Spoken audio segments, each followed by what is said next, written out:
Assalamualaikum warahmatullahi wabarakatuh. Perkenalkan, kami dari kelompok 5 akan mempresentasikan hasil diskusi kelompok kami, yaitu kasus asma dan viral pneumonia. Untuk anggota kelompok yaitu ada Reza Yuvita, NIM 10, Clarissa NIM 26, Anissa Rahma NIM 48, Rani NIM 68, dan Nafisa NIM 84. Next.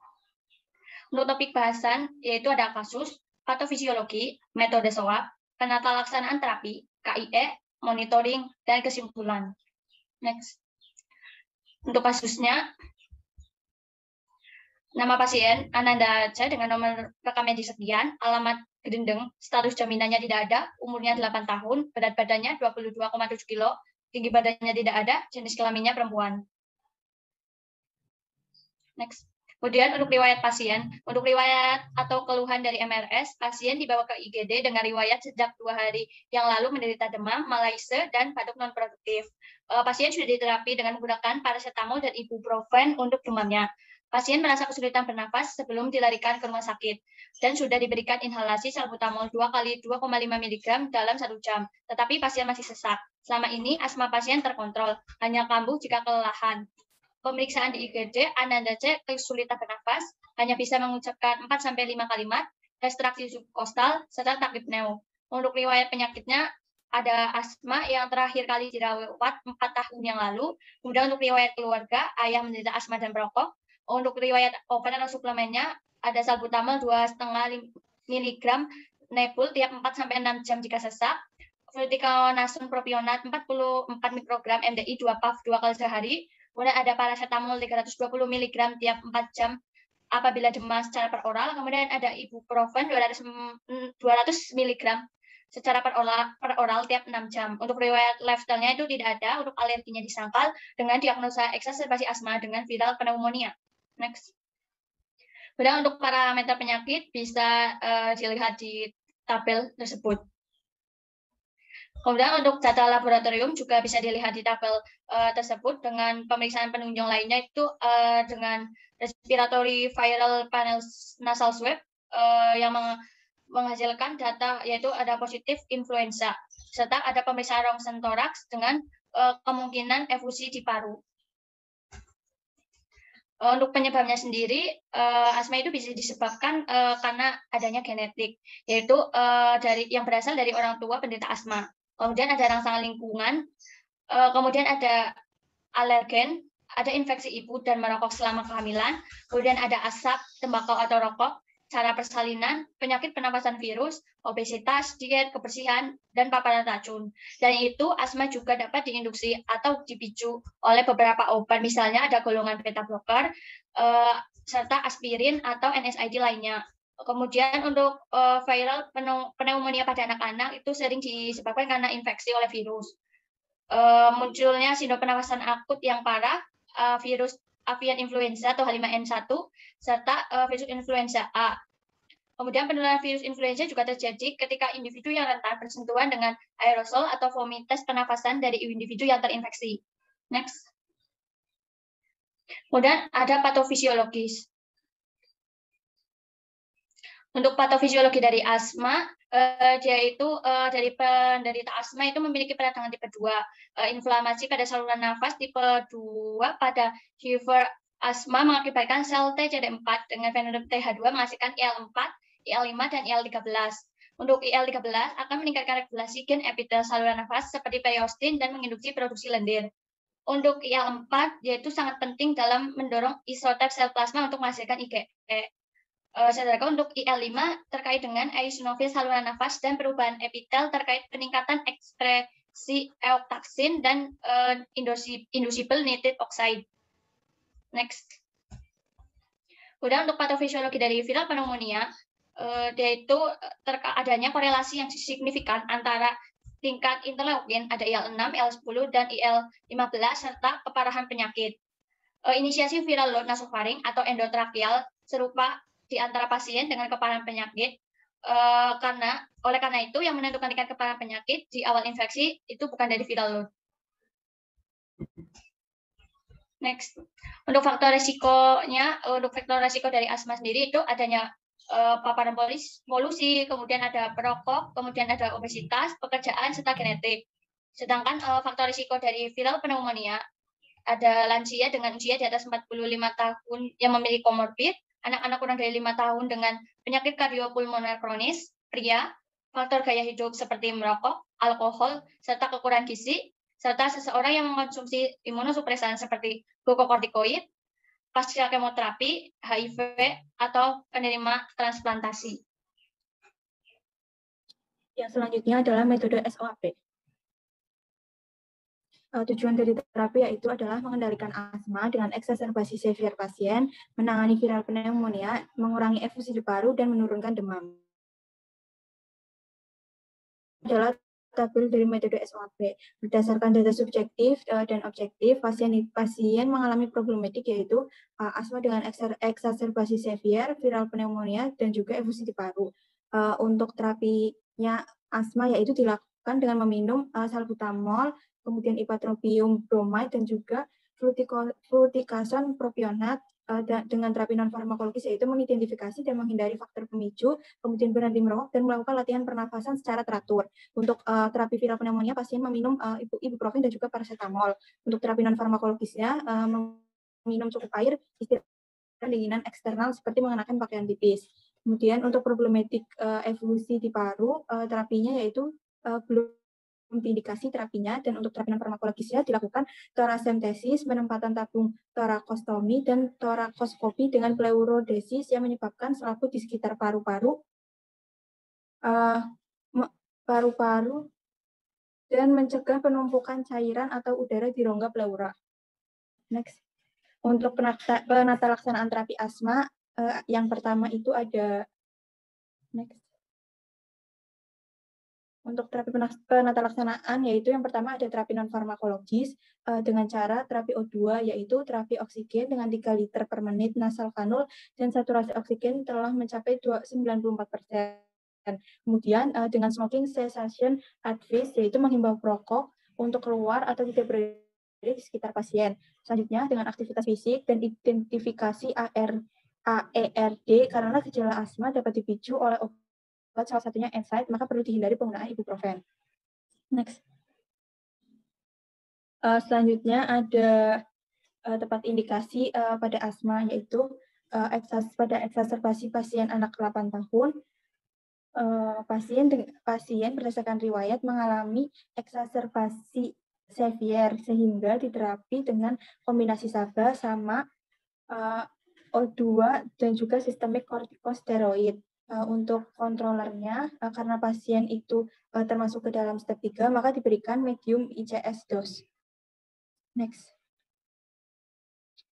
Untuk tepat pemilihan obat pada eksaserbasi severe, diberikan kombinasi salbutamol dalam bentuk sediaan nebulizer, kemudian ipratropium bromide dalam bentuk nebulizer, dan juga sistemik kortikosteroid, yaitu oral prednison. Pemilihan oral prednison karena pasien merupakan anak-anak dan juga jika menurut Dipiro, jika dibandingkan dengan sistemik kortikosteroid tidak terdapat perbedaan signifikan antara efektivitasnya.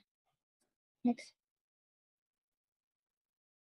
Selanjutnya untuk tempat pemilihan obat asma controller yaitu karena pasien termasuk ke dalam step 3 maka diberikan medium dose ICS yaitu fluticasone propionat medium dose.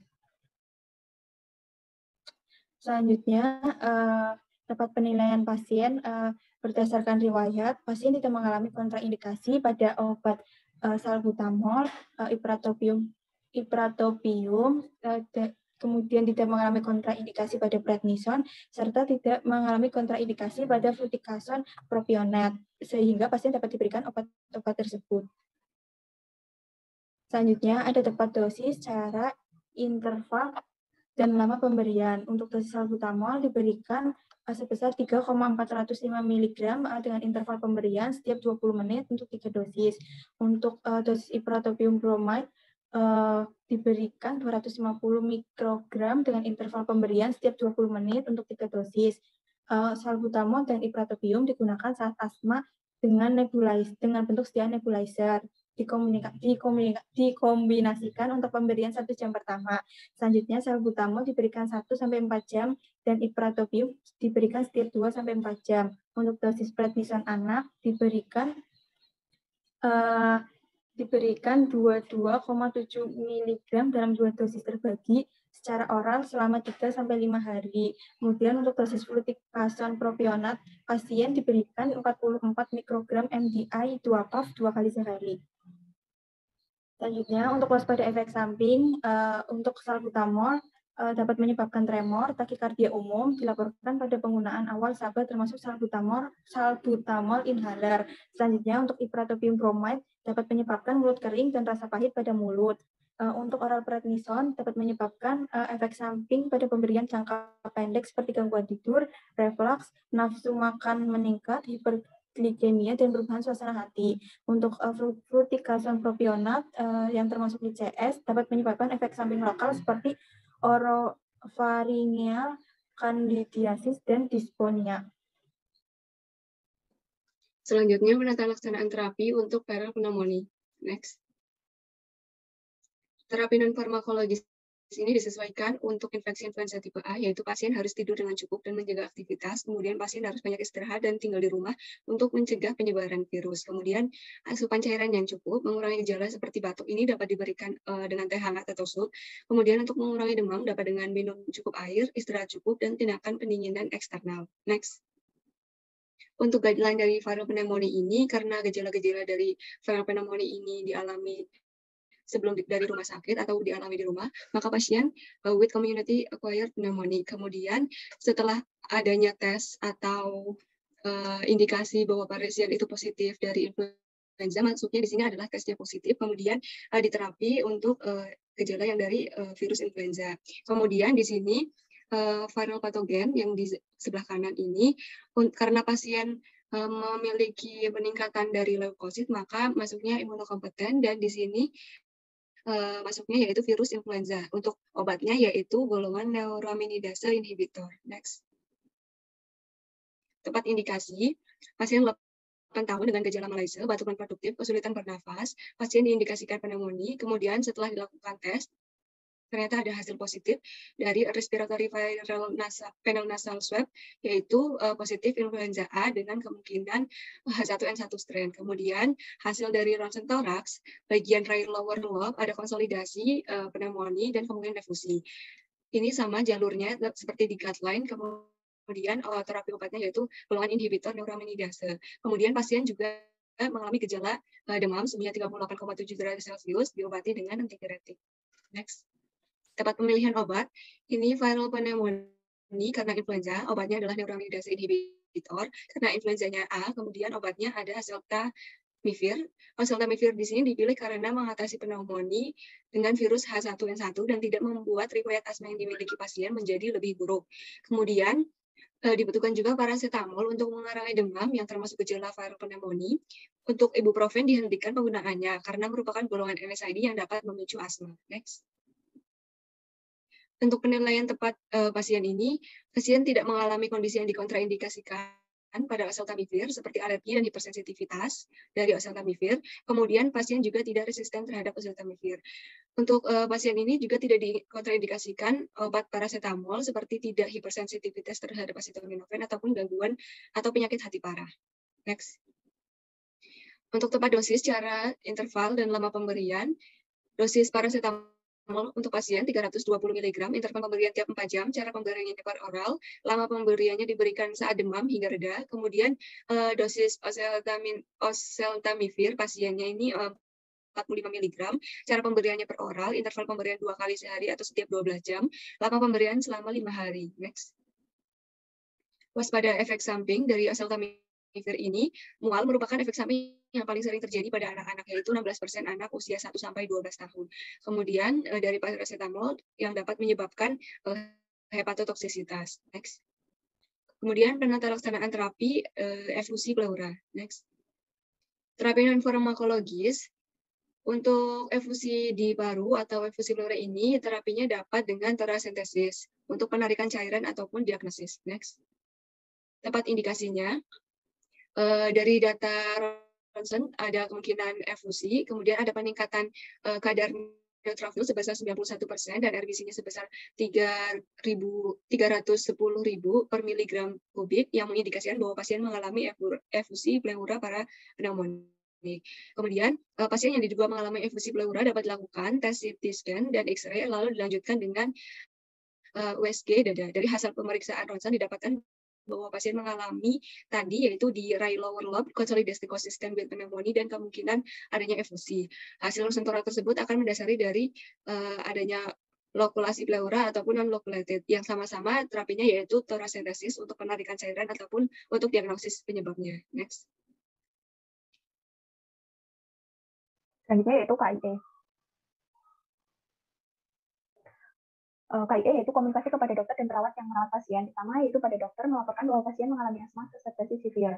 Melaporkan bahwa saturasi oksigen berkurang yaitu 88% tanpa O2. Melaporkan bahwa suhu tubuh pasien yaitu tinggi 38,7 derajat Celcius. Melaporkan bahwa nadi pasien tinggi yaitu 40 per menit dan respiratory rate-nya yaitu tinggi 150. Melaporkan hasil respiratori Vila nasal swab positif for influenza A dan mungkin dia terkena dari H1N1 strain. Melaporkan pasien pemeriksaan untuk endorak yang dihasilkan right lower lobe consolidation consistent with pneumonia dan mungkin dia mengalami efusi. Melaporkan bahwa kadar leukosit di atas normal yaitu 34.200 per milimeter kuadrat. Untuk perawat yaitu monitoring kadar leukosit pasien, memastikan keberhasilan terapi non-farmakologis, monitoring adanya efek samping, monitoring kadar saturasi oksigen pasien, memotivasi pasien untuk melakukan aktivitas fisik. Untuk KIE kepada pasien dan keluarga pasien itu memberitahu pasien untuk tidak meminum ibuprofen karena bisa memicu asma, memberi peringatan terkait efek samping, memberitahu pasien untuk melakukan torakokinesis, memberitahu kepada pasien untuk berkumur dan meludah setelah penggunaan NBS, memberitahu bahwa penggunaan NBS spacer lebih baik dibandingkan dengan penggunaan NBI, memberitahu dan menjelaskan cara pemakaian NBS spacer, memberitahu dan menjelaskan cara pemakaian nebulizer. Untuk KIE kepada komunikasi kepada pasien dan keluarga pasien itu meliputi untuk salbutamol yaitu dengan dosis 3,405 mikrogram dengan jadwal minum yaitu saat terjadi serangan asma dengan lama pemberian yaitu setiap 20 menit untuk 3 dosis. Untuk iprapropium bromida nebulizer dengan dosis 250 mikrogram yaitu digunakan saat terjadi serangan asma setiap 20 menit untuk 3 dosis. Untuk prednisone yaitu 22,7 mikrogram dalam 2 dosis terbagi secara oral, yaitu saat terjadi serangan asma dan 3-5 hari untuk mengatasi serangan asma ekserbasi akut severe. Untuk fluticasone propionat, yaitu dengan dosis 44 mikrogram MDA 2 puff 2 kali sehari, yang lama pemberiannya itu setiap hari untuk sebagai controller atau mencegah kekambuhan. Untuk paracetamol, yaitu 320 mg saat demam tiap 4 jam, hingga demam reda, untuk fungsinya yaitu untuk meredakan demam. Untuk oseltamivir, yaitu dosisnya 45 mikrogram miligram secara per oral, 2 kali sehari atau setiap 12 jam dengan lama pemberian 5 hari. Manfaatnya yaitu untuk mengatasi viral pneumonia yaitu influenza A. Hal yang perlu diperhatikan yaitu penggunaan salbutamol dan iprapropium dapat dikombinasikan untuk pemberian 1 jam pertama atau 3 dosis, lalu dilanjutkan dengan pemberian salbutamol setiap 1-4 jam dan iprapropium setiap 2-4 jam. Penggunaan ibuprofen dihentikan karena pasien menderita asma. Penggunaan kortikosteroid tidak disarankan untuk jangka panjang. Pemberian kortikosteroid jangka pendek menimbulkan ESO seperti gangguan tidur, reflux, nafsu makan meningkat, hiperglikemia, dan perubahan suasana hati. Iprapropium bromida inhaler dapat menyebabkan mulut kering dan rasa pahit pada mulut. Oseltamivir dapat menyebabkan ESO mual. Penggunaan awal salbutamol inhaler mengakibatkan tremor dan takikardia. Selanjutnya adalah monitoring. Hal-hal yang perlu dimonitoring selama pengobatan yaitu pertama itu adalah salbutamol, iprapropium bromida dan prednisone dengan keberhasilannya yaitu pengurangan gejala yang dialami pasien. Nilai PEF lebih dari 60-80%, saturasi O2 dalam rentang normal, respiratory rate dalam rentang normal. Untuk resonnya yaitu adalah tremor dan nervous atau kegugupan yang terjadi pada 1 dari 5 pasien, insomnia, mual yang dilaporkan itu jarang, meningkatkan tekanan darah, menyebabkan hipokalemia.